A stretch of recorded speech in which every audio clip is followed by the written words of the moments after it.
Just after sunset, we watched the biggest movement of Israeli armor we've seen so far here on the fringes of northern Gaza.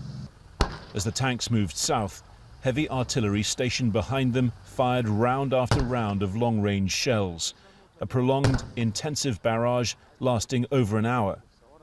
Well, on the day that the Israeli military confirmed that it was preparing a plan for a ground offensive, this is the kind of heavy armory movement that we haven't seen up until this point. Also consistent heavy artillery fire as well. That plan is due to go up the chain of command to the political leadership for a decision to be made.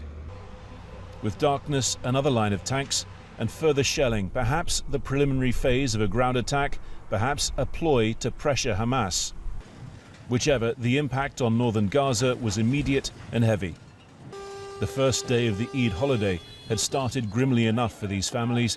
It ended on the streets, exposed in fear of an Israeli incursion, even as the fighting factions said they would welcome one. Nothing that the enemy is doing will change our strategy. We'll have a bigger chance of killing and capturing more of your soldiers. Don't threaten us with what will bring us victory. This would be the shortest way to our victory. Earlier, the Israeli military had said it carried out a series of major strikes against Hamas, destroying an intelligence unit in southern Rafah, knocking a Hamas attack drone out of the sky.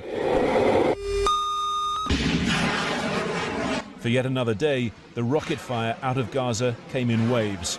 Again, central and southern Israel were targeted by major barrages, and Hamas said a new long-range rocket was used to target the far southern airport of Ramon, where Israel had rerouted incoming airliners. The Israeli Prime Minister, visiting Iron Dome interceptor units, said the military attacks would continue. We continue to strike Hamas while defending our citizens. It will take more time. A short time later, he was on Israel's second front, a parallel crisis of lawless racial violence which has gripped its towns and cities. The intelligence we have says that it is very possible that there will be an increase in violence here in the coming days. There may be an exchange of blows here, and in cases like these, in order to suppress a riot, we need to use force, a lot of force. We will use it while giving full support to the Israeli police. In the town of Bat Yam, Eid morning was spent surveying the damage of the attack the night before. They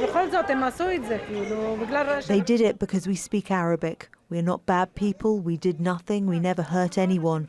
We've been here for 20 years alongside them as neighbours, family and friends. We did not expect this to happen. The intelligence about further violence was soon proven accurate. Israeli law enforcement so far unable to stem this communal bloodletting. In Lod, a Palestinian Israeli firing on Jews. Elsewhere, Jewish Israeli journalists attacked by Jewish extremists, unhappy with their coverage.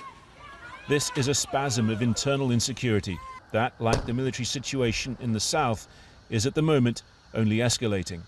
Harry Fawcett, Al Jazeera, Southern Israel.